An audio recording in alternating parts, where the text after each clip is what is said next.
Добар ден, драги ученици! Јас сум Жарко Алексовски и предавам во основното училиште Христијан Тодоровски Карпош во општина Ранковци. Денеска ќе ви презентирам онлайн лекција по предметот Географија за 6-то одделение. Од новата тема водна обвивка на земјата или хидросфера, наред ми е втората лекција, тоест својства на морската вода. За реализација на оваа лекција ќе ви биде потребно пенкало, тетрадка и карта на свет или може и атлас. Ако сте спремни, може да почнеме. Додека ќе ја читате оваа лекција, треба да го научите следново. Кои се разликите на морската од слатката вода, да ги опишувате движењата на морската вода, да го објасните движењето на топлите и ладните морски струи и да знаете за појавата на плима и осека. Воедно ќе ги користите и следниве нови појми: соли, соленост, морски бранови, морски струи, плима и осека, провидност и температура. По што се разликува морската од слатката вода? Во однос на слатката вода, морската вода е солена и горчлива. Тоа е затоа што содржи големи количества на растопени минерали, познати како соли. Од сите соли, најмногу има готварска сол, тоа е приближно околу 75%. Таа готварска сол дава солен вкус на водата. Во зависност од тоа во кој топлински појас се наоѓа, најголема соленост има северниот дел на Црвеното море. Овој дел тука, на Црвеното море, можете да видите на картава, има најголема соленост. Морската, за разлика од слатката вода, поспоро се загрева и поспоро се лади.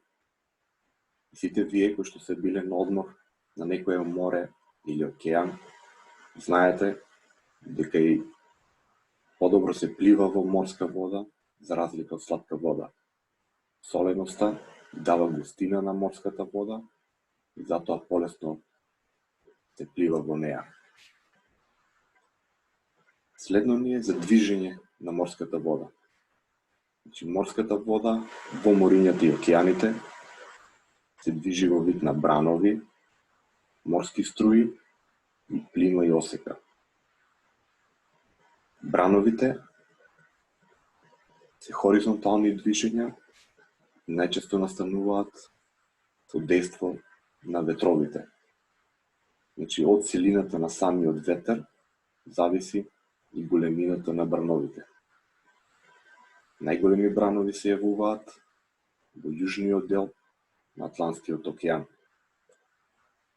Еве на слика како изгледа еден бран во море или океан. При силни ветрови на отворено море, висината на морските бранови може да биде од 15 до 20 метри. Во случај, ако настане земјотрес во морското дно, тогаш настануваат појави наречени цунами. Цунами се морски бранови кои што може да достигнат висина и над 30 метри. Сте гледале на некои емисии од научен карактер, каде цунами направило пустош во некое крајбрежје, па дури и во некоја област целосно е изолирана од дејство на цунамите.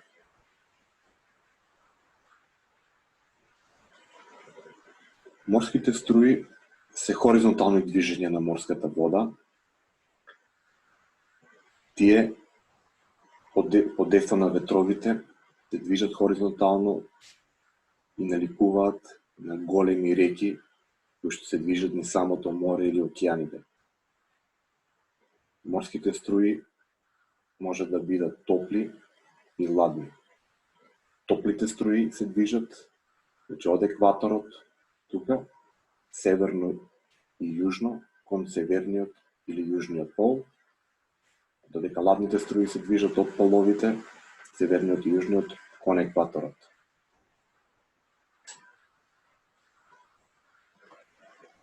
Најпозната меѓу топлите струи е голфската струја.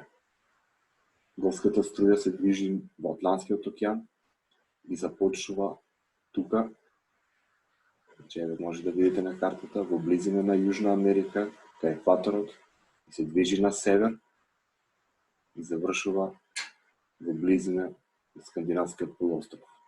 Значи, ова е рутата из која се движи голфската струја. Додека од ладните струи, најпозната е гренландската струја.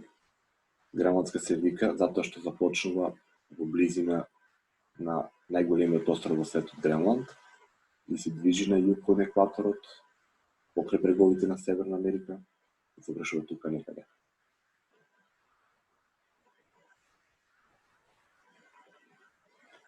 Треба да знаете дека морските струи се движат со брзина од 6 до 10 км на час и имаат големо значење за пловидбата на отворено. Значи, на големите бродови и крузери кои што се движат низ океаните, одесствено овие морски струи го фаќаат курсот и овозможуваат добро движење на отворено на самите бродови. Плима и осека е издигнувањето и спуштањето на морската површина. Значи, кога морската површина се издигнува, го поплавува брегот, се вика плима. Еве како изгледа на појава на плима, тука на сликата може да видите, значи се издигнува водата, во вид на бранови го поплавува брегот, и тоа се нарекува плима. А кога се спушта и кога се повлекува брегот водата, тоа се нарекува осека. Во текот на 24 часа, 2 пати се јавува плима, 2 пати осека. Значи на секои 6 часа, поеднаш се јавува плима, поеднаш осека. Тука може да направиме еден преглед на содржината. Значи, ви сами треба да направите, тоа ќе ви биде всушност и домашна задача, че да одговорите на следниве прашања. Ќе ги напишете во тетрадка и ќе дадете соодветен одговор.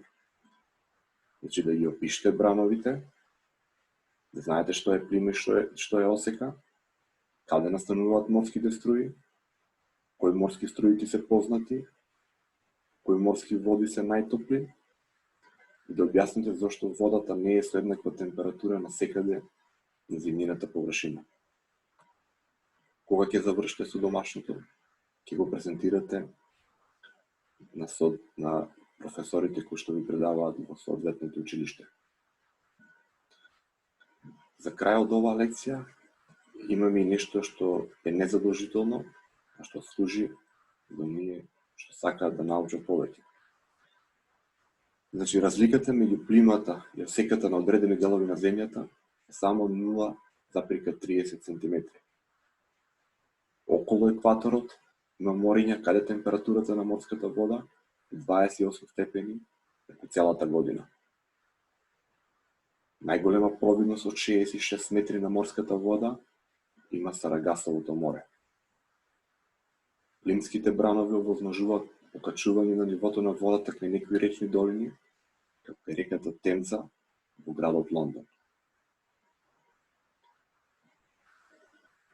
Тоа би било се отприлике за денешнава лекција својства на морската вода. Се надевам дека успешно ви ја презентирав и ви ги доловив движењата на морската вода. Ви благодарам и во ден.